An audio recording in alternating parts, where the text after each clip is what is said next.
আসসালামু আলাইকুম ওয়া রাহমাতুল্লাহি ওয়া বারাকাতুহু। ইন্নাল হামদালিল্লাহ নাহমাদুহু ওয়া নুসাল্লি আলা রাসূলিহিল কারীম, আম্মা বা'দ।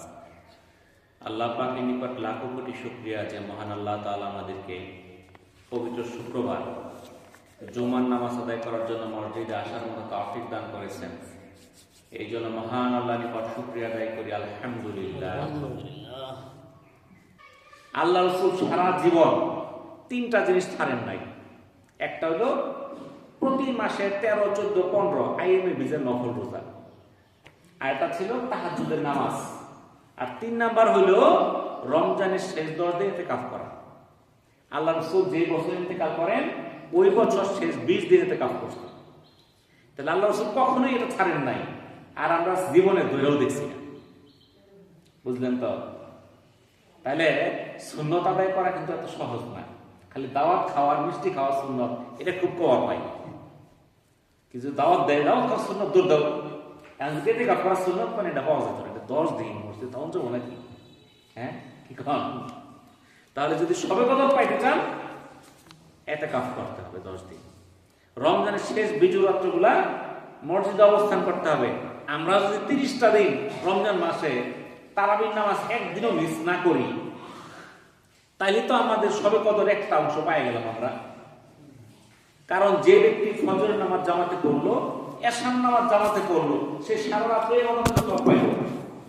তাহলে আমরা যদি এই পবিত্র রমজান মাসে প্রত্যেকটা দিন আমরা তারাবির নামাজে হাজির হইতে পারি, তাহলে রমজান মাসে তো সবে কদর, তাহলে একটা অংশ তো নামাজ আদায় হয়ে গেল নাকি বলেন?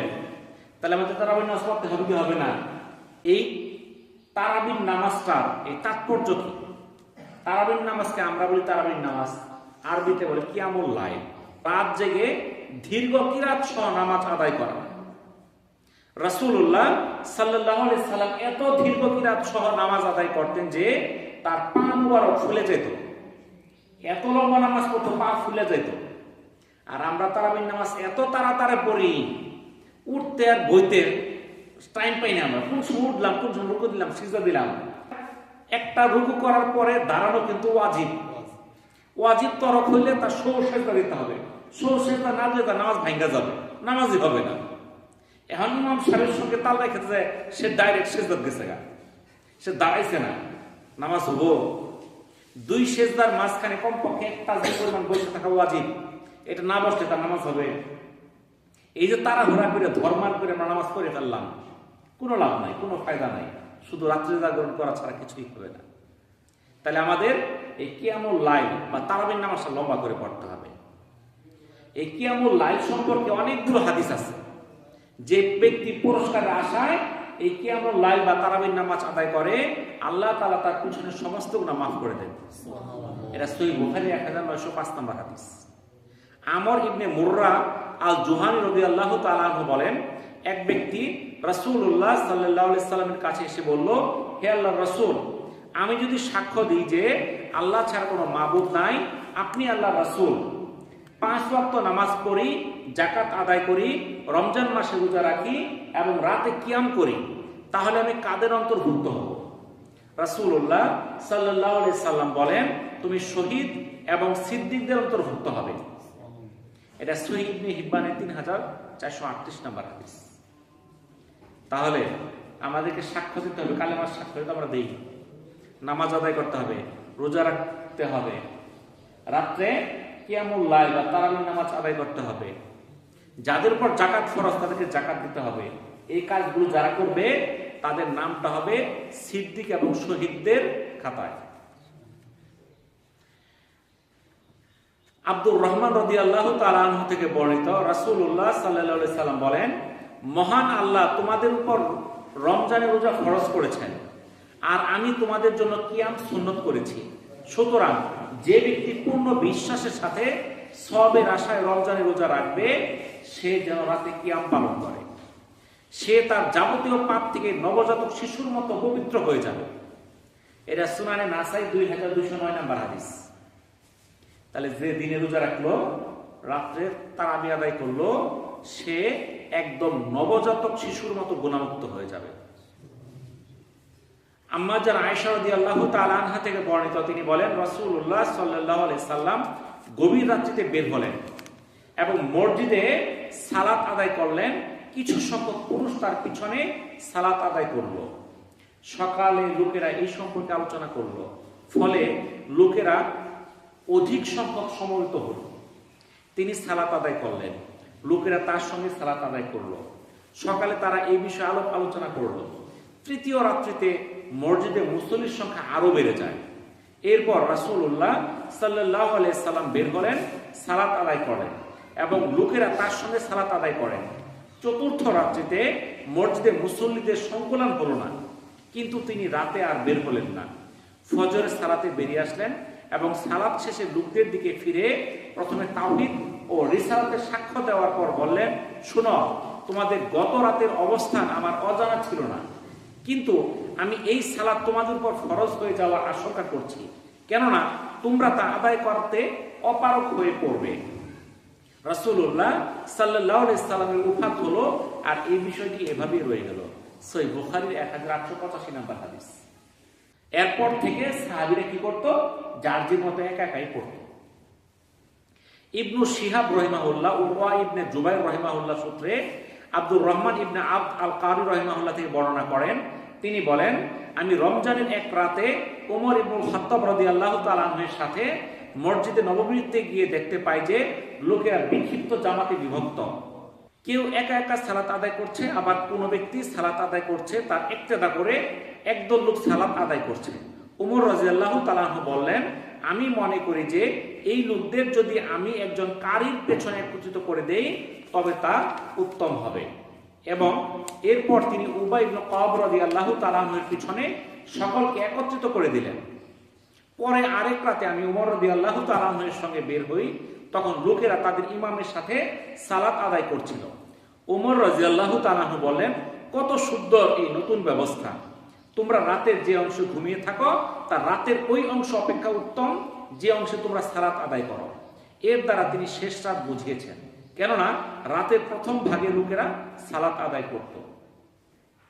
তাহলে যখন ওমর রাদিয়াল্লাহু তাআলা আনহু দেখলেন যে মুসল্লিরা এই তারাবির নামাজগুলো জামাত ছাড়া একা একা পড়তো কিংবা আলাদা আলাদা জামাতে পড়তো, তিনি কি করলেন? একটা জমাতবদ্ধ করে দিলেন। তো রাসূলুল্লাহ সাল্লাল্লাহু আলাইহি সাল্লাম বলেন, আমার সুন্নাহ অনুসরণ করো আর আমার পরে সঠিক দিক নির্দেশ প্রাপ্ত খলিফাদের পথ অনুসরণ করো। এটা সুনানে আবু দাউদের 4th খণ্ডের 210 নম্বর হাদিস। আল্লাহ রাসূল কি বলছেন?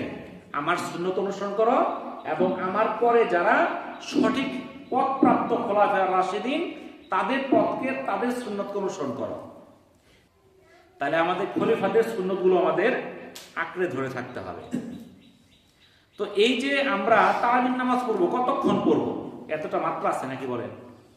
রাসূলুল্লাহ সাল্লাল্লাহু আলাইহি সাল্লাম বলেন, সারা বছর কমপক্ষে রাতের 1/3 জাগরণ করে দাঁড়িয়ে নামাজ আদায় করতেন। আল্লাহ রাসূল সারা বছর রাত্রের 1/3, 3 ভাগের 1 ভাগ দাঁড়িয়ে নামাজ আদায় করতেন।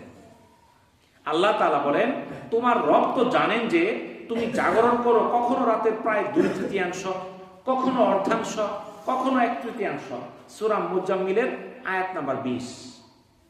তাহলে আল কোরআনে কিন্তু আল্লাহ বলে দিছে। তাহলে কতক্ষণ আল্লাহ তাআলা রাসূল কি করতেন? রাত্রি জাগরণ করতেন। কখনো 2/3, মানে 3 ভাগের 2 ভাগ, কখনো অর্ধেক, কখনো 3 ভাগের 1 ভাগ। তাহলে সর্বনিম্ন কতক্ষণ? 3 ভাগের 1 ভাগ। এখন রাত্রি কয় ঘন্টা? আপনি যদি বলেন আপনি 8 ঘন্টা, 9 ঘন্টা রাত্রি কিংবা 10 ঘন্টা রাত্রি, 3 ভাগের 1 ভাগ হলে তো কমপক্ষে 3 ঘন্টা জাগ্রত থাকতে হয়। কি বলেন? ইমাম সাহেব 3 ঘন্টা ধরে তারাবির নামাজ পড়ায়, মুসল্লি হিসেবে অজল 2-1টা পড়বে, এমন সব একলাই আছে, বিচার কেউ নাই। আমি তারাবির নামাজ মক্কাতে পড়ছি, আপনার গত রমজানেও পড়ছি, এর আগেও পড়ছি। তো সেখানে দেখা যায় যে তারাবির নামাজ 12টা-1টার আগে শেষ হয় না। এখন একটু কমাইছে। আমি যখন 2015 সালে গেছিলাম তখন সেখানে বেতর শেষ হইতো 2টা-2:30টার সময়। হয়তো একটা নামাজ শুরু হইতো 9টায়, 9টা থেকে 2টা-2:30 পর্যন্ত নামাজ চলত। মাঝখানে 15 মিনিটে বিরতি দিত 10 রাকাত পড়ার পরে, 10 রাকাত তারাবি পড়ার পরে 15-20 মিনিটের বিরতি, আবার 10 রাকাত তারাবি শেষ, বেতর শেষ হতো 2টা-2:30 বাজত। মহিলারা সহ তারাবি নামাজ পড়ে ওইখানে। আমগর শরীর সামর্থ্য তাদের মতো না, ওদের মহিলারা 20 রাকাত তারাবি পড়তে পারে, আর আমরা 8 রাকাত পড়লে মহিলার সাথে অফিস থেকে দৌড় দিই। 8 রাকাত পড়ার পক্ষেও দলিল আছে, 20 রাকাতেরও দলিল আছে, কিন্তু সহজ কোনটা আমরা সহজ খুঁজি, কিন্তু যেটার মধ্যে বেশি লাভ ওইটা আমরা খুঁজি না। তো আল্লাহ রাসূল রাত্রের 1/3 কমপক্ষে জাগরণ করতেন। তাহলে আমাদের চেষ্টা করতে হবে এই তারাবির নামাজটা যেন একটু লম্বা হয়। তাহলে তারাবির নামাজ আমরা যে আদায় করব এত তাড়াহুড়া না কইরা 8 রাকাত পড়ে পিছন থেকে কেউ দৌড় শুরু করবেন না। আল্লাহ রাসূলের তারা নামাজগুলো এত লম্বা ছিল যে 8 রাকাত পড়তে পড়তে বেতরের সময় হয়ে গেছে। উনি 1 রাকাতের মধ্যে 3 পারা 4 পারা কোরআন তেলাওয়াত করছেন, কিন্তু আমরা যে লম্বা সূরা পড়ি আমরা 2 রাকাত পড়তে 2-3 মিনিটের বেশি লাগে না। তা 8 রাকাত পড়তে 10 মিনিট, এই 10 মিনিট মানে কি রাত্রি জাগরণ হইল? কি বলেন?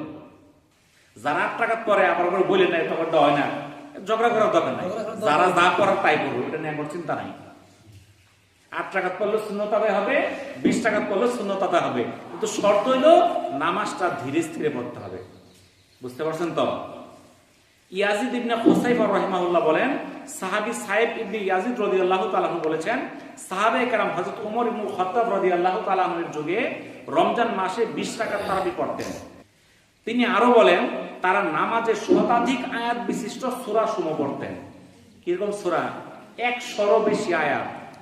হযরত উসমান ইবনে আফফান রাদিয়াল্লাহু তাআলা আনহুর যুগে দীর্ঘ নামাজের কারণে তাদের কেউ কেউ লাঠি সময়ে ভর দিয়ে দাঁড়াতেন। সুনানুল কুবরা বাইহাকির হাদিস।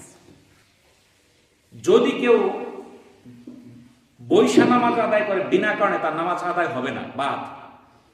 কিয়াম করা ফরজ, আর আহকাম 13 ফরজ, এর মধ্যে একটা দাঁড়ায় নামাজ পড়া ফরজ। কেউ দাঁড়ায় পড়তে সক্ষম, বৈশা পড়ছে, মরার রাগ পর্যন্ত যত রাকাত পড়ুক 1 রাকাত আদায় হবে না, কারণ ফরজ তো ওইটা। দাঁড়ায় নামাজ পড়া তো সুন্নত না। কি বলেন ইমাম সাহেব? ফরজ না? দাঁড়ায় ফরজ, আপনি বৈশা বৈশা পড়েন, নামাজ হবে? এখন অনেকের বলতে পারেন হাঁটুতে সমস্যা আছে, তা আপনি মাটিতে লেটা মেরে বসে পড়েন, আপনার চেয়ার লাগে কি খানদানি চেয়ারের মতো, এরকম শামচকত হাতাওলা, ঠিক আছে না? হেলান টেলান দিয়ে পড়তেছে, হেলান দিয়ে নামাজ হবে না। এই যে হেলান দেয়া, এইভাবে নামাজ হবে না। হেলান দিয়ে হইতে পারে কারা? যারা প্যারালাইসিস রোগী আছে, প্যারালাইসিস রোগী আছে না, হেলান দিলে পড়ে যাবো গা, আর হেলান দিয়ে নামাজ হবে। কিন্তু আপনি তো সুস্থ মানুষ, আপনি হেলান দিয়ে বসে নামাজ হবে কেমনে? এখন যে রুকু সেজদা দিতে পারে না, হাঁটুতে সমস্যা আছে, সে দাঁড়ায় নামাজ পড়বে, যখন রুকু আর সেজদা তখন চেয়ারে বসে ইশারায় রুকু সেজদা দিয়ে করবে। কিন্তু যখন দাঁড়ানি তখন সে দাঁড়াতে পারে, সে মসজিদে হাইটে হাইটে আইছে, এর যে মুসল্লিগুলো আয়ে, কেউ কি মানুষের কান্দে চলে আসে না, হাতে হাইটে হাইটে তো আসতে, হাইটে যদি আসতে পারে সে দাঁড়ায় নামাজ পড়তে পারে না কেন? সে যদি রুকু সিজদা, অনেকের সমস্যা হাঁটু ভাঁজ হয় না, এরকম রোগী আছে হাঁটু ভাঁজ হয় না, সে রুকু সেজদাটা চেয়ারে বসে সে রুকু সেজদা দিবে ইশারার মাধ্যমে, কিন্তু দাঁড়ানোর সময় তার দাঁড়াই নামাজ আদায় করতে হবে। বুঝতে পারছেন তো? তাহলে এসব ফাঁকি দেওয়া বাদ দিতে হবে। হযরত উসমান রাদিয়াল্লাহু তাআলা আনহুর জমানায় চেয়ারের মধ্যে না, লাঠির মধ্যে ভর দিয়ে নামাজ আদায় করছে। তাই আমাদের কি নামাজ আদায় করতে হবে তো নাকি? করতে হবে। আমার স্কুলে যে মসজিদ তারাবি হয়, আর আমরা যদি কোন না সবাই আমরা আমু আপনাদের সঙ্গে আমি তারাবি নামাজ পড়বো, ঠিক আছে? কিন্তু শর্ত হলো তারাবির নামাজ একটু ধীরে স্থিরে ধর্মার করে পড়বেন না। আমাদের কিছু মুসল্লি আছে, কোন জায়গা অমুক জায়গা 30 মিনিট লাগে, অমুক জায়গা 15 মিনিট লাগে, কোন 15 মিনিট লাগে আর খবর লয় কোন ইমাম সাহেব কয় মিনিটে পড়াইছে, যেন তাড়াতাড়ি পড়ে কোন মুসল্লি হয়েছে, তাই না? তাড়াতাড়ি শেষ হয়ে যাবো। তো ওই মুসল্লির দরকার নাই, যে 15 মিনিটে নামাজ পড়ে দৌড় মারবো, ওই মুসল্লির দরকার নাই। কারণ এখানে ওদের জন্য বাকি সবার নামাজকে নষ্ট করার কোনো প্রয়োজন নাই। সবার নামাজ যেন সুন্দরভাবে হয়, এই জন্য তারাবির নামাজটা সুন্দরভাবে আদায় করতে হবে। এই জন্য যে রমজান মাসটা আসতেছে, এটা আমাদের জন্য একটা গনিমতের মাস, লাভের মাস। এই মাসটা যেন আমরা লাভ অর্জন করতে পারি। আল্লাহ তাআলা আমাদেরকে আমল করার তৌফিক দান করুন। আমরা যে হাদিসগুলো শুনলাম আল্লাহ তাআলা আমাদের প্রত্যেকটা হাদিস পালন করার তৌফিক দান করুন। ওয়া আখিরু দাওয়ানা আনিল হামদুলিল্লাহি রাব্বিল আলামিন। আসসালামু আলাইকুম ওয়া রাহমাতুল্লাহি ওয়া বারাকাতুহু।